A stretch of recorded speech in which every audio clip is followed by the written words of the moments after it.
আসসালামু আলাইকুম। রাতের শীর্ষ সংবাদে স্বাগত জানাচ্ছি আমি শাহনাজ পারভীন। উৎসব মুখর পরিবেশে নির্বাচন ফেব্রুয়ারিতে হবে, জার্মান রাষ্ট্রদূতকে প্রধান উপদেষ্টা। বৃহস্পতিবার সিইসির সাথে বিএনপির প্রতিনিধি দলের সাক্ষাৎ। ডিএমপি ত্রিভুজ প্রেমের গল্প সাজিয়ে যুবায়েদের চরিত্র হরণের চেষ্টা করছে অধ্যাপক ডক্টর মোহাম্মদ রইস উদ্দিন। কিভাবে বাস্তবায়ন হবে নিশ্চিত হলেই জুলাই সনদে স্বাক্ষর করবে এনসিপি। থানার ভেতর পুলিশের ওপর চড়াও, সাবেক শিবির নেতা আটক।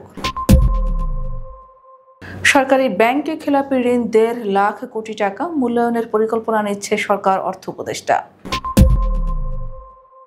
অন্তর্বর্তী সরকারকে তত্ত্বাবধায়কের মোড়ে যেতে হবে আমির খসরু। শিক্ষক শিক্ষার্থীদের ফেসবুক ব্যবহারে কঠোর নির্দেশনা। ডলারের দাম বেড়ে ১২২.৭৫ টাকা। তত্ত্বাবধায়ক ফিরলে সংসদের ক্ষমতাকে খর্ব করবে কিনা প্রশ্ন প্রধান বিচারপতির। সেন্ট মার্টিনে বারবিকিউ পার্টি নিষিদ্ধ সহ মানতে হবে ১২ নির্দেশনা। অবৈধ নিয়োগ, সাবেক ভিসি সহ জবিপ্রবির ৬ শিক্ষকের বিরুদ্ধে দুদকের মামলার সিদ্ধান্ত। যুক্তরাষ্ট্রভিত্তিক পর্যবেক্ষক সংস্থার সঙ্গে ইসির সাক্ষাৎ।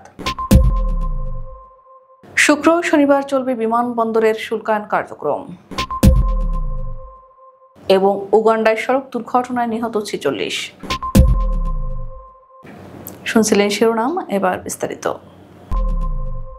আগামী ফেব্রুয়ারিতে অনুষ্ঠিত হতে যাওয়া ত্রয়োদশ জাতীয় সংসদ নির্বাচন শান্তিপূর্ণ ও উৎসব মুখর করার জন্য সরকার সম্ভাব্য সবকিছু করছে বলে জানিয়েছেন প্রধান উপদেষ্টা অধ্যাপক ডক্টর মোহাম্মদ ইউনূস। বুধবার জার্মান রাষ্ট্রদূত রুডিগার লোটোজ সাক্ষাৎ করতে গেলে প্রধান উপদেষ্টা এমন মন্তব্য করেন। প্রধান উপদেষ্টা বলেন, আগামী বছরের ফেব্রুয়ারিতে জাতীয় নির্বাচন উৎসব মুখর, অবাধ ও নিরপেক্ষ করতে সর্বোচ্চ প্রচেষ্টা চালাচ্ছে অন্তর্বর্তী সরকার। প্রধান উপদেষ্টা রাষ্ট্রদূতকে বাংলাদেশের দায়িত্ব গ্রহণের জন্য অভিনন্দন জানান এবং আশা প্রকাশ করেন যে তার মেয়াদকালে বাংলাদেশ ও জার্মানির বন্ধুত্বপূর্ণ সম্পর্ক নতুন উচ্চতায় পৌঁছাবে। সাক্ষাৎকালে রাষ্ট্রদূত অন্তর্বর্তী সরকারের প্রতি সমর্থন ব্যক্ত করেন এবং আগামী ২০২৬ সালের ফেব্রুয়ারির জাতীয় নির্বাচনের প্রস্তুতি সম্পর্কে খোঁজ খবর নেন। তিনি বলেন, বাংলাদেশের মানুষ গণতান্ত্রিক প্রক্রিয়ায় ক্রমশ বেশি সম্পৃক্ত হচ্ছে। এটি একটি উৎসাহব্যঞ্জক বিষয়। প্রধান নির্বাচন কমিশনার এএমএম নাসির উদ্দিনের সঙ্গে বৃহস্পতিবার বিএনপির একটি প্রতিনিধি দল সাক্ষাৎ করবেন। দলটির স্থায়ী কমিটির সদস্য ডক্টর আব্দুল মঈন খানের নেতৃত্বে বৃহস্পতিবার বেলা ১১টায় রাজধানীর আগারগাঁও নির্বাচন ভবনে এই সাক্ষাৎ হবে। বিএনপির মিডিয়া সেলের সদস্য সাইরুল কবির খান এ তথ্য নিশ্চিত করেছেন। জগন্নাথ বিশ্ববিদ্যালয়ের অধ্যাপক ডক্টর মোহাম্মদ রইস উদ্দিন বলেছেন, ডিএমপি ত্রিভুজ প্রেমের গল্প সাজিয়ে যুবায়েদের চরিত্র হরণের চেষ্টা করছে। যুবায়েদ এমন ছেলে নয়। এভাবে তদন্তকে ভিন্ন দিকে প্রবাহিত করার চেষ্টা করা হচ্ছে। আমরা চাই প্রকৃত খুনিদের বিচারের মুখোমুখি করা হোক, নিরপরাধে কেউ যেন শাস্তি না পায়। বুধবার বিশ্ববিদ্যালয়ের ভাষা শহীদ রফিক ভবনের নিচে এক সংবাদ সম্মেলনে এসব কথা বলেন তিনি। এ সময় অধ্যাপক রইস উদ্দিন বলেন, যুবায়েদ নির্মম খুনের শিকার হয়েছে। আমরা ২১ তারিখ সকাল ১০টা পর্যন্ত আলটিমেটাম দিয়েছিলাম, কিন্তু এখনো অনেক প্রশ্নের উত্তর মেলেনি। তিনি প্রশ্ন তোলেন, মামলায় যে এজাহার দায়ের করা হয়েছে সেখানে ইন্ধনদাতা বর্ষার একটি বক্তব্য রয়েছে। সে যুবায়েদের লোকেশন ট্র্যাক করেছে এবং রুমমেটকে জানিয়েছে।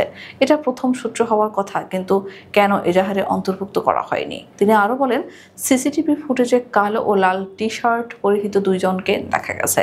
তারা কি সেই ২ জন আসামি হলে তাদের পোশাক জব্দ করা হয়েছে কিনা সেটিও প্রশ্ন। আমরা আজকের বৈঠকে জুলাই সনদের ব্যাপারে বাস্তবিক পদক্ষেপ নিতে বলেছি। জুলাই সনদকে আইনি রূপ দিতে হবে। প্রেসিডেন্টের জুলাই সনদ নিয়ে কিছু করার নেই, এটিকে আইনি রূপ দিতে হবে ডক্টর ইউনূসকে। বুধবার সন্ধ্যায় যমুনায় প্রধান উপদেষ্টার সঙ্গে বৈঠকের পর সাংবাদিকদের সঙ্গে মতবিনিময়কালে জাতীয় নাগরিক পার্টির আহ্বায়ক নাহিদ ইসলাম এসব কথা বলেন। এ সময় নাহিদ ইসলাম আরও বলেন, কিভাবে বাস্তবায়ন হবে সে সম্পর্কে নিশ্চিত হলে জুলাই সনদে স্বাক্ষর করবে তার দল এনসিপি। এর আগে নির্বাচন ও দেশের সমসাময়িক বিষয় নিয়ে আলোচনার জন্য প্রধান উপদেষ্টা ডক্টর মোহাম্মদ ইউনূসের আমন্ত্রণে জাতীয় নাগরিক পার্টির প্রতিনিধি দল যমুনায় গেছে। বুধবার বিকেল ৫টায় এনসিপির প্রতিনিধি দল যমুনায় পৌঁছায়। চট্টগ্রামের হাটহাজারী মডেল থানায় ঢুকে পুলিশের উপর হামলা ও কাজে বাধা দেওয়ার ঘটনায় মোহাম্মদ রায়হান নামে শিবিরের সাবেক এক নেতাকে আটক করা হয়েছে। বুধবার বিকেলে হাটহাজারী মডেল থানার ওসি মঞ্জুর কাদের ভূঁইয়া আটকের সত্যতা নিশ্চিত করেছেন। রায়হান হাটহাজারী কলেজের শাখা শিবিরের সাবেক সভাপতি। তিনি হাটহাজারী পৌরসভার ৬ নং অরস্থ ফটিকা গ্রামের হাদি চৌধুরীর বাড়ির মোহাম্মদ আবুল কালামের ছেলে। সরকারি 4টি ব্যাংকের ঋণ খেলাপি দাঁড়িয়েছে 1.5 লাখ কোটি টাকা। ফলে বেসরকারি খাতের মতো সরকারি ব্যাংকেরও সম্পদ মূল্যায়ন করার পরিকল্পনা নিচ্ছে সরকার। এতে কারিগরি সহায়তা দেবে বিশ্ব ব্যাংক বলে জানান অর্থ উপদেষ্টা ডক্টর সালেউদ্দিন আহমেদ।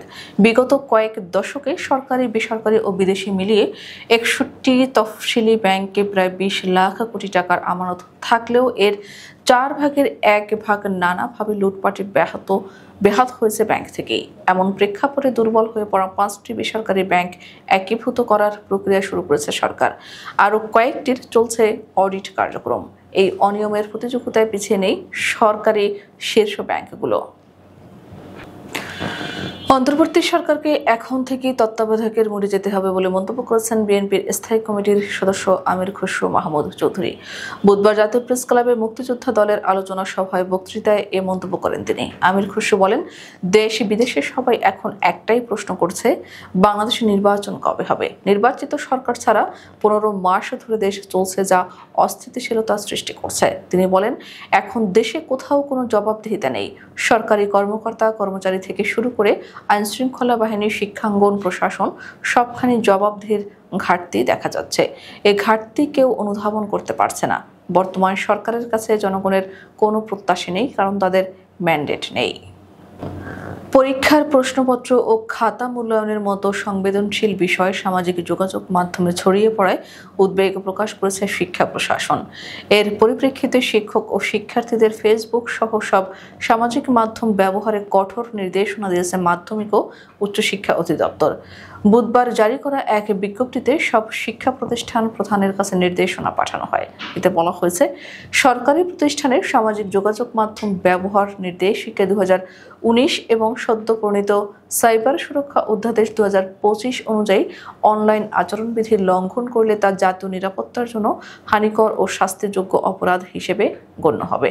নির্দেশনায় আরও বলা হয়েছে, শিক্ষক, কর্মকর্তা, কর্মচারী ও শিক্ষার্থীরা সামাজিক মাধ্যমে এমন কোনো তথ্য, ছবি বা মতামত প্রচার করতে পারবেন না যা প্রতিষ্ঠানের ভাবমূর্তি ক্ষুণ্ণ করে, প্রশাসনিক গোপনীয়তা ভঙ্গ করে বা জনমনে বিভ্রান্তি সৃষ্টি করে। টাকার বিপরীতে মার্কিন ডলারের দাম আরও বেড়েছে। বুধবার বিভিন্ন ব্যাংকে ডলারের বিক্রয় মূল্য ছিল সর্বোচ্চ 122.75 টাকা, যা গত সপ্তাহে সর্বোচ্চ 122 টাকা 30 পয়সা ছিল। ব্যাংক সংশ্লিষ্টরা জানিয়েছেন, আমদানি এলসি খোলার সংখ্যা বেড়ে যাওয়া সহ কয়েকটি কারণে সম্প্রতি ডলারের দাম বাড়ছে। তত্ত্বাবধায়ক সরকার ব্যবস্থা ফিরলে সেটি সংসদের ক্ষমতাকে খর্ব করবে কিনা এ প্রশ্ন রেখেছেন প্রধান বিচারপতি ডক্টর সৈয়দ রেফাত আহমেদ। বুধবার তত্ত্বাবধায়ক সরকার ব্যবস্থা ফেরাতে আপিল বিভাগের দ্বিতীয় দিনের শুনানিতে প্রধান বিচারপতি এই প্রশ্ন রাখেন। এদিন তত্ত্বাবধায়ক সরকার ব্যবস্থা ফিরিয়ে দিয়ে 14তম জাতীয় নির্বাচন থেকে তা কার্যকর চেয়ে আপিল বিভাগে শুনানি করেন বদিউল আলম মজুমদারের আইনজীবী ডক্টর শরীফ ভূঁইয়া। শুনানিতে শরীফ ভূঁইয়া বলেন, হাইকোর্ট থেকে আপিল বিভাগ পর্যন্ত মোট 12 জন বিচারপতি এই মামলাটি শুনেছেন, কিন্তু এর মধ্যে 8 জনই তা রাখার পক্ষে মত দেন। সাবেক প্রধান বিচারপতি ABM খায়রুল হক সহ 4 জন তা বাতিল করতে বলেন। পরে তিনি বলেন, তত্ত্বাবধায়ক সরকার ব্যবস্থা নিয়ে আপিল বিভাগ একটি গাইডলাইন করে দিতে পারে। প্রধান বিচারপতি বলেছেন, তত্ত্বাবধায়ক মামলার আপিল শুনানি শেষ না হওয়া পর্যন্ত অন্য কোনো মামলার আপিল শুনানি হবে না। এটাই এখন সবচেয়ে বড় মামলা। সেন্ট মার্টিনে ভ্রমণের ক্ষেত্রে দ্বীপের অন্যান্য প্রাকৃতিক সৌন্দর্য, পরিবেশ, প্রতিবেশ ও জীববৈচিত্র্য রক্ষায় সরকার নতুন নির্দেশনা জারি করেছে। বুধবার পরিবেশ, বন ও জলবায়ু পরিবর্তন বিষয়ক মন্ত্রণালয়ের পরিবেশ 2 শাখা হতে বারবিকিউ পার্টি নিষিদ্ধ সহ 12টি নির্দেশনা সংবলিত প্রজ্ঞাপন জারি করা হয়। বাংলাদেশ পরিবেশ সংরক্ষণ আইন 1995 এর ধারা 13 অনুযায়ী প্রণীত সেন্ট মার্টিন দ্বীপের পরিবেশ, প্রতিবেশ ও জীববৈচিত্র্য সংরক্ষণ এবং পরিবেশ বান্ধব পর্যটন নির্দেশিকা 2023 এর আলোকে এই নির্দেশনাগুলো কার্যকর করা হয়েছে। নিয়োগ বিজ্ঞপ্তির শর্ত ভঙ্গ করে অবৈধভাবে উপপরিচালক ও পরিচালক পদে পরিতোষ কুমার বিশ্বাসকে নিয়োগ দিয়ে সরকারের প্রায় 1,27,00,000 টাকার ক্ষতি সাধনের অভিযোগে খুলনা ও যশোর বিজ্ঞান ও প্রযুক্তি বিশ্ববিদ্যালয়ের সাবেক উপাচার্য সহ 6 শিক্ষকের বিরুদ্ধে মামলা করার সিদ্ধান্ত নিয়েছে দুর্নীতি দমন কমিশন। বুধবার দুদকের প্রধান কার্যালয়ে এ বিষয়ে মামলার সিদ্ধান্ত নেওয়া হয় বলে নিশ্চিত করেছেন সংস্থার একজন ঊর্ধ্বতন কর্মকর্তা। ত্রয়োদশ জাতীয় সংসদ নির্বাচন পর্যবেক্ষণের জন্য যুক্তরাষ্ট্র ভিত্তিক পর্যবেক্ষক সংস্থা ইন্টারন্যাশনাল রিপাবলিকান ইনস্টিটিউটে নির্বাচন কমিশনের সঙ্গে সৌজন্য সাক্ষাৎ করেছে। বুধবার আগারগাঁও নির্বাচন ভবনে সংস্থাটির 8 সদস্য বিশিষ্ট প্রতিনিধি দল নির্বাচন কমিশনার আবুল ফজল মোহাম্মদ সানাউল্লাহর সঙ্গে বৈঠক করে। এ সময় ইসি সচিব আক্তার আহমেদও উপস্থিত ছিলেন। জানা গেছে, বৈঠকে সংসদ নির্বাচনের প্রস্তুতি সম্পর্কে আলোচনা হয়েছে। এতে সন্তুষ্টি প্রকাশ করে তারা আগামী নির্বাচনে 10 জন পর্যবেক্ষক পাঠানোর কথা জানায়। আগামী শুক্র ও শনিবার হযরত শাহজালাল আন্তর্জাতিক বিমানবন্দরের শুল্কায়ন কার্যক্রম পুরোদমে চলবে। এজন্য ঢাকা কাস্টমস হাউসের সব শুল্ক দলের অফিস খোলা থাকবে। বুধবার জাতীয় রাজস্ব বোর্ড এ সংক্রান্ত একটি আদেশ জারি করেছে।